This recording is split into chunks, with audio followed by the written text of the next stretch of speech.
I move that they be detained and handed over to the custody of the Senate Sergeant at Arms. I second the motion. Is there any objection? Properly seconded? Hearing none? Yeah, they will be taken under custody of the OSA, the Senate Security. Thank you. Thank you, Mr. President. That's all. So,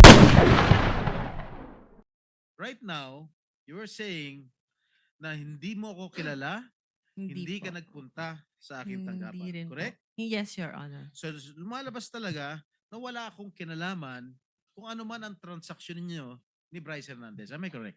Yes, Your Honor. Sir, 1 second. Hindi mo kilala si Senator Jinggoy at hindi ka nagdala ng pera sa kanya. Hindi po. Kahit po kay Bryce, wala po akong dinalang pera. Okay. So talagang safe ka na.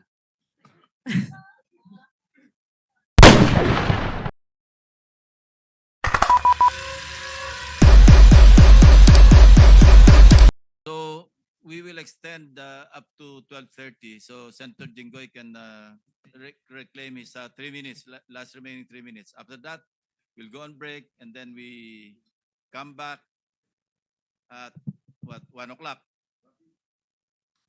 Please proceed. Thank you, Mr. Chair.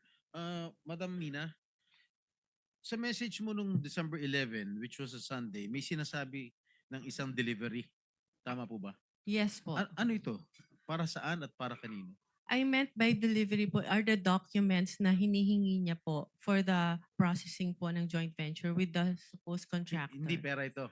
Kasi ang Hindi. ini-insinuate ni Bryce Hernandez no sa House of nung nag-testify siya, ang insinuation sa akin because of my connections allegedly with certain Beng Ramos and yourself na staff ko raw si Beng Ramos, yung delivery na, ang pinalabas niya sa house, yung delivery niya, yung ibig sabihin ng delivery, pera.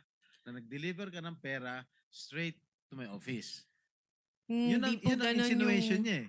Ang agreement po is kami po kasi yung gagastos sa processing No, fee. no. I'm So yun po siguro I'm yung telling you, nire-refer niyang excuse me, pera. I'm telling you that that was his insinuation when he testified in the House Yes. House of Representatives. Yes. Pero right now, you were saying na hindi mo ako kilala, hindi po. ka nagpunta sa aking Hindi tanggapan. rin po. Correct? Yes, Your Honor. So lumalabas talaga na wala akong kinalaman kung ano man ang transaksyon niyo ni Bryce Hernandez. Am I correct?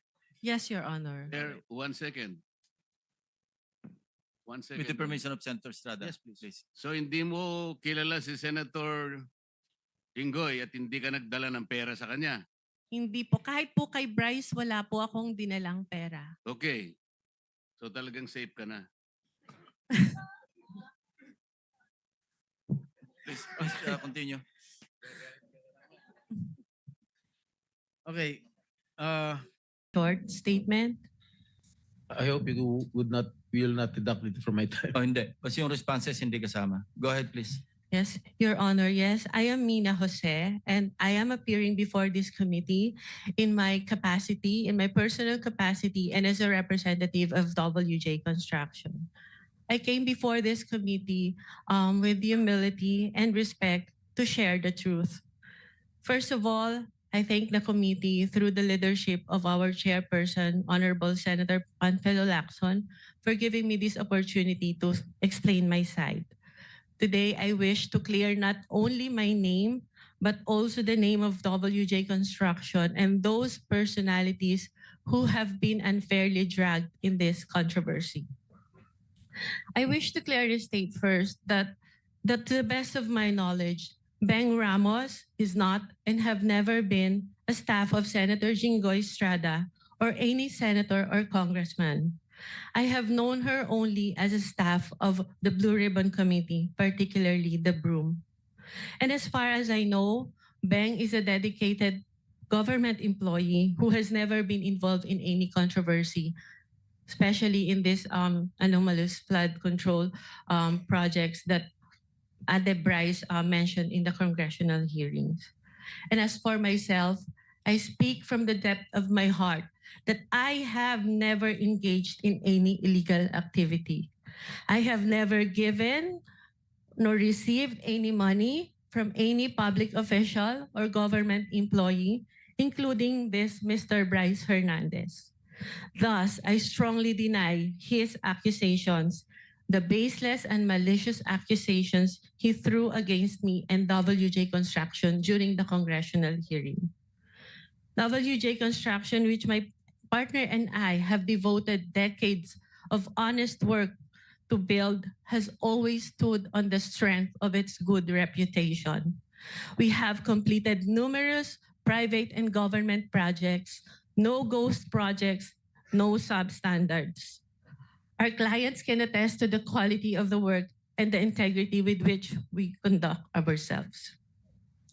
Everything I know and all that I can share in this hearing, to the best of my knowledge, have been fully narrated in the affidavit that I have submitted to the committee. I am here today to affirm those truths, to defend my integrity, and to stand firm for the good name of WJ Construction, which represents not only my family's livelihood, but the honest labor of the many people who have worked for us. I'm sorry, Your Honor. So emotional. Thank you so much. Thank you, Ms. Mina. Itong affidavit dated September 17, ito ba'y malaya mong ginawa at walang nagpwersa o nananakot sa'yo para gawin ito? Wala po, Your Honor. Actually, I made the narrative myself and just asked my lawyer to please prepare it in a legal format. Okay. Kayo ba nangongontrata sa DPWH? Yes, Your Honor. Alright. Ang WJ Construction ay negosyo nyo. Tama po ba? Yes po. Kailan kayo nagsimula magnegosyo? Okay, Pumasok sa construction business. WJ Construction started po as sole proprietor when my husband was still single in 1998. And tuloy-tuloy lang po yung kanyang paggawa ng projects in both private and government projects. And in 2021 po, it transitioned into a one-person corporation. So, ano yung mga kontratang nakukuha nyo sa DPWH? Meron bang mga flood control projects? Meron po kami huling last ginawa na flood control in 2023 po. 2023? Yes po. Ano-ano po lugar? Sa Manila po. Sa Manila lang? Yes po. Ilan yung mga flood control projects ninyo? So far yun pa lang po. Isa lang? Yes po. Magkano halaga? 24 million po, Your Alright. Honor. Okay. Sabi po ni Senate President Pro Temp Senator Ping Lacson in one of his interviews mentioned that you were in the Senate premises on August 19. Tama po ba? I was there, Your Honor. You were Yes, Your here? Honor. Yes po, Your Ano Honor. po ginagawa niyo rito? I was invited to do an ocular of the supposed project po na dapat gagawin ko po sa office ng isa pong senator. Sino po? Pwede ba malaman kung Your Honor, if I may, it was already stated in the affidavit po that I have submitted. And with due respect, sana po not to name na lang po the good senator because he's not really involved naman po in Yes, I any know. of this. I know that Senator, I vouch for his credibility and Opo. integrity also. So, yung bang unang pagkakataon mo na pumunta kayo rito sa Senado? Nagpupunta na po ako dito in the past, Your Honor. In the past, Opo. ano ginagawa niyo in the past dito? Matagal na po yon nung senator pa po yung ninong ko, si Joker Arroyo. Kasi po bumibisita po ako sa kanya and yung mga kaibigan ko po sa Broome. So, sino-sino mga pinupunta? Senator Jinggoy, in fairness to all the senators, not only those present here, I would suggest that Ms. Jose or Mrs. Jose should identify kung kaninong office siya nagpunta. Okay, Senator Erwin Tulfo po. Ano po naging sadya niyo sa office niya? Meron po kasing problem yung terrace ni Senator Erwin na binabaha po siya lalo po pag umuulan. So ako po yung na-refer na contractor nung staff niya na kung pwede po tingnan namin gawa ng solusyon and mag-suggest po kami sa kanya. Yes, Mr. Chair. The permission of Senator Estrada? With the permission of His name Senator.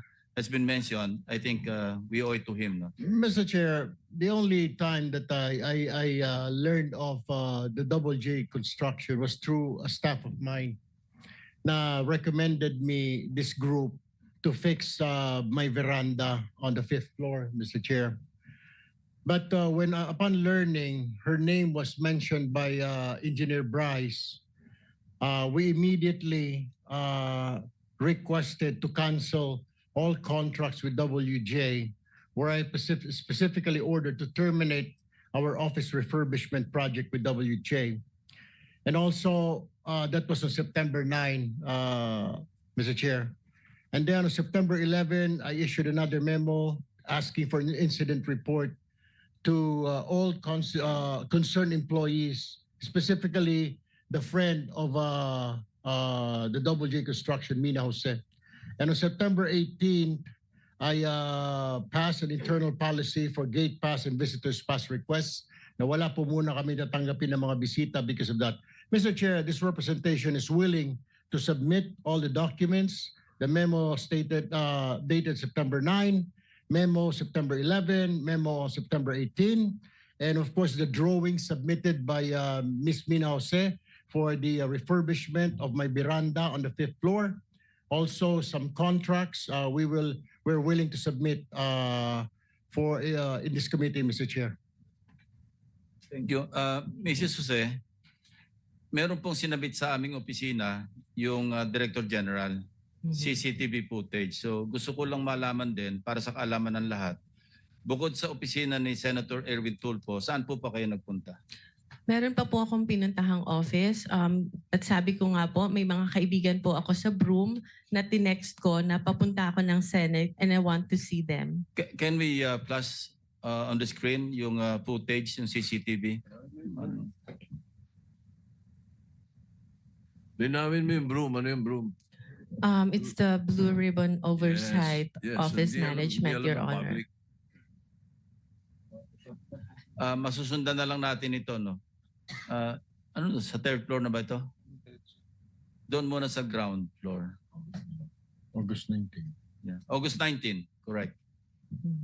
Sige po, habang tinitingnan nyo, kayo na yung magkwento kung ano yung flow ng events nung kayo dumalaw dito. Anong Okay, oras? so from Saan the kayo lobby po, nagsabi po ako na I have a permit to enter the Senate, and then tinanong po yung pangalan ko, hinanap po nila sa computer, and then nung na-confirm po nila, sabi nila, umakyat ka na sa 2nd floor, doon ka mag-register.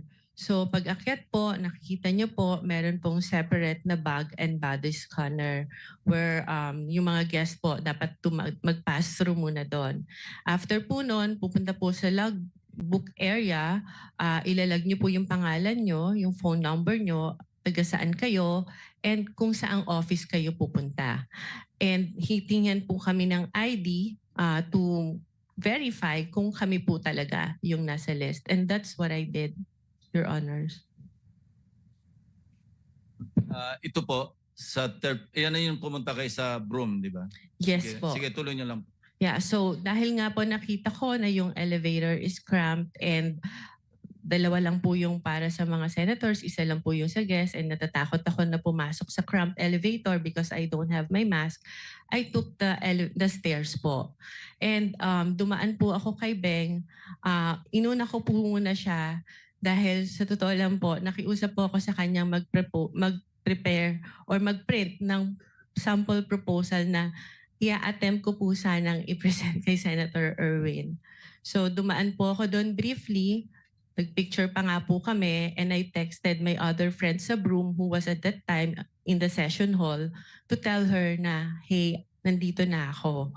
So after po noon, umakyat na ako dahil nagagalit na po sa akin yung staff ni Senator. Bakit daw po ang tagal ko?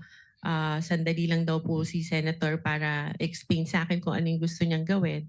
So umakyat na po ako sa office ni Senator Erwin Tulfo. Mr. Chair, may I also add that we'll be submitting a screenshot of the text message between my staff and Ms. Mina Jose. Where was she during that time? Dahil doon po sa text message, sinabi niya dumaan pa sa Broome. At meron din po akong letter sa staff ko asking her bakit dumaan sa Broome. Parang ginamit po yung aming opisina na makapasyal siya sa Broome, wala naman po sa agenda. Hindi rin po niya minensyon na may kilala po siya dito sa Senate, dyan sa Broome, sa Blue Ribbon. So, in other words, Mr. Chair, para nagamit po yung opisina ko para dumaan po siya sa broom kung ano man yung kanyang business doon, Mr. Chair. My apologies, Your Honor, if that appeared that way. It was just my intention to see my friend, especially when I heard that Beng is suffering from cancer and I haven't seen her in a long time. So I thought it was an opportunity for me to also visit her. Mr. Chair, the question is, you should have told us na may kaibigan ka under investigation. My staff even asked me, Mr. Chair, if you would remember and you lied. Sinabi namin, baka ikaw sabit ka dito sa flood control. Wala po kami, hindi po kami sabit dyan. Ang mga project ko, 30 million. Do you remember that? You were asked, Ms. Jose. Yes, Your Honor, because I am of honest belief na wala po talaga kami. You were not, bakit nababanggit ang pangalan mo dito ngayon? Eh meron ka palang kinalaman dyan sa mga proyekto sa Bulacan na yan. Why didn't you tell us straight up? Had you told us na meron kang sabit sa mga project sa Bulacan, we wouldn't have let you step in the Senate, Ms. Jose. Your Honor, prior to nagulat po talaga ako dahil wala po kaming pinasukang project. We never joined any bidding. We never Mr. Chair, submitted any documents. hindi nga po Mr. Chair, sinasabi parang lumalabas na isa ka sa conduit, isa ka sa mga sabit na nagdala ng pera, something to that effect. Hindi ko naman sinasabi na kasama ka sa proyekto, pero sabit ka sa problema sa flood control. You should have told us. You should have informed my staff na pumunta ka rito na dadaan po muna ako. How hard is that to say? Pakisabi kay Senator, dadaanan ko muna yung kaibigan ko sa broom na may sakit na cancer. Why didn't you do that, Ms. Jose, Mr. Chair? Your Honor, I don't think Senator Erwin is privy to the conversation with the staff Yes, to yeah. whom I have mentioned before. Senator this- Erwin, please no. I think si Bryce was the one who made that assertion, Yes, Your Honor. implying that WJ / Beng Ramos ay magdadala ng obligation. Can you clarify that? Ano yung obligation na sinasabi mo? Yun po yung yung sa proponent po nung project na ibinigay po ni Boss Henry sa kanya. At yung regarding naman po dun sa pagdadala ng obligasyon, meron po akong follow up na magpapatunay na What exactly did you mean when you said nung ka sa house, yung obligasyon? Ano yung obligation na yon? Pera? pera po. Para kanino? Lagay? Ano yung context ng obligation? Pera po siya para sa proponent. Ano yung sabihin? Lagay para sa proponent? Yung advance po. Opo. Advance para yung sa parang proponent? bayad po para dahil nakuha na yung project na yun. Mrs. Jose? Your Honor, I don't know what he was talking about because the context of that message is about giving him documents for a supposed po dahil hindi natuloy na joint venture. If I may, Your Honor, in my affidavit, Wait for a while. And pag sinabi mong proponent, you were directly linking Senator Jinggoy, hindi ba? As the proponent. Ay, hindi Kasi po. minention mo yung Beng Ramos na sinabi mo, stop siya ni Senator Jinggoy. So Yes. that was the implication. Pag sinabi mong magpapadala o ipapadala yung obligation sa WJ, Beng Ramos, and then nung tinanong ka, sino si Beng Ramos, stop ni Senator Jinggoy, hindi ba? Yes po. So yun ang ini-imply mo na yung obligation na sinasabi mong para sa proponent para kay Senator Jinggoy. Hindi po, Your Honor. O ano yun? Sino yung proponent ngayon? Ibang project po yung hindi po galing kay pinagtugtong mo Senator kasi Jinggoy. Anyway, sige, please continue, Mrs. Jose. if you remember po dun sa shinare niya na text message, nagpakilala lang po ako na Mina, WJ Construction, Beng Ramos, for him to know na nakuha ko po yung number niya kay Beng Ramos. And nag-usap po kami, nagpakilala ako as contractor, nagtanong po ako sa kanya kung ano po ba yung, to have an overview kung ano po yung mga projects na meron po sa kanilang district nung sinabi niya po na siya ay taga Bulacan. So nung sinabi niya po, Ito yung thread ninyong dalawa. Sige, tuloy mo lang. yes po. Nung sinabi niya po na mostly flood control, tinanong ko po kung ano po yung category na required nila. Ang sabi niya po, at least small A. Sabi ko po sa kanya, hindi po pala kami pwede because our flood control category is only small B.